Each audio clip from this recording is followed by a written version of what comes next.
Hi Aries, April 2025, your zodiac sign, your coth. Ayan, kuha tayo ng ilang messages para sa inyo.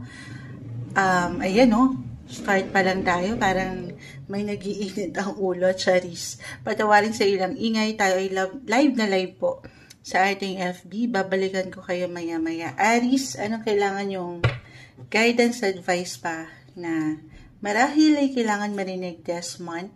Message para sa inyo. Aries will be straightforward po. Diretsahan. Anong kailangan marinig ng mga tao? Taong ito na nakikinig ngayon, Aries, advice. Anong quote nyo ngayon? Anong quote? Anong kailangan nyong marinig? Uy, bakit may umaangat dito? Sandali. Baba natin yan. Nakaharap. Hindi natin pipigilan. The tower is in reverse. Add tayo ng ilang messages. Pero baka dyan pa lang.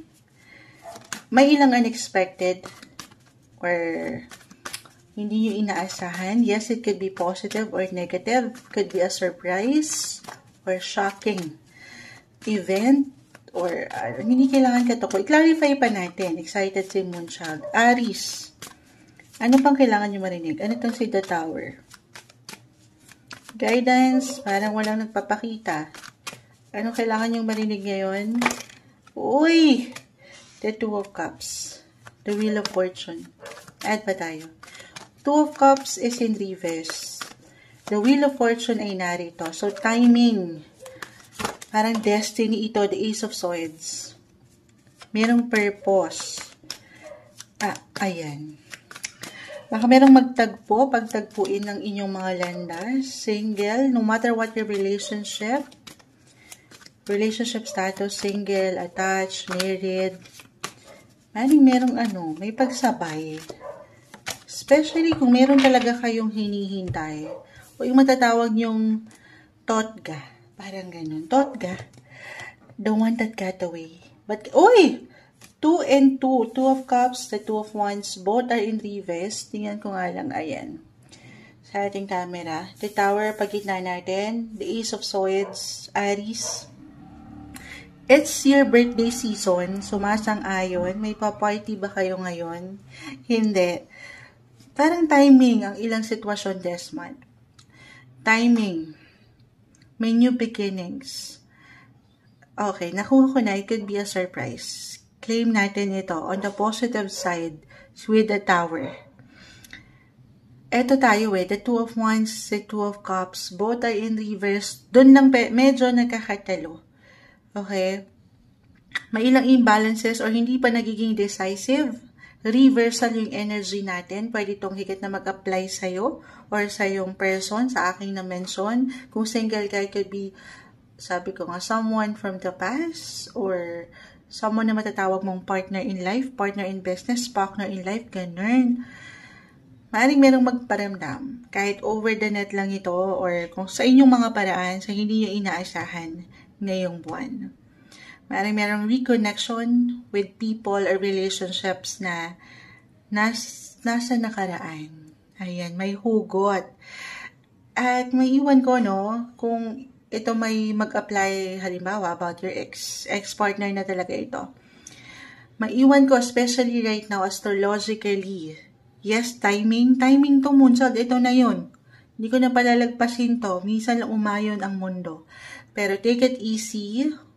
Baka kasi mag-ano pa lang to si The Tower. May ilang, alam mo yun, sa hindi mo inaasahan, hindi pa pala ready ang ilang situation. Bilang Two of Cups, the Two of Wands, reverse pa. Kalmahan ng mga Take it easy. Astrologically, si Venus, the planet of love, beauty, attraction, is currently in retrograde, guys. This is not the best time. It's not the good time or a good time to make decisions about love. Or anything regards kung ito sa negosyo, kung sa ex-partner, businessman ito, wag muna. Hindi magiging okay. Okay, ano lang naman ito, by May claim natin, mas maganda yung flow.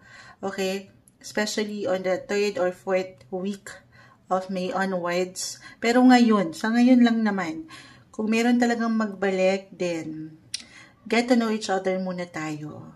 Ano lang muna, konting kilig lang muna. I mean, kung kailangan yung mag-date na lang muna ulit or magsimula sa una, the Ace of Swords, gawin yun. Okay? Kasi maaaring meron pang kailangan munang maging buo or higit na maging balanse. Physically, mentally, emotionally, of course, you have to be ready. Ganun din yung iyong person. So, reversal tayo. Para walang maging unfair sa inyo. Okay? Pero, meron ako nakitang reunion, reconnection, sa ilang bumabagsak sa'yo, timing. Timing ito para sa ilang tao na malapit sa iyong puso.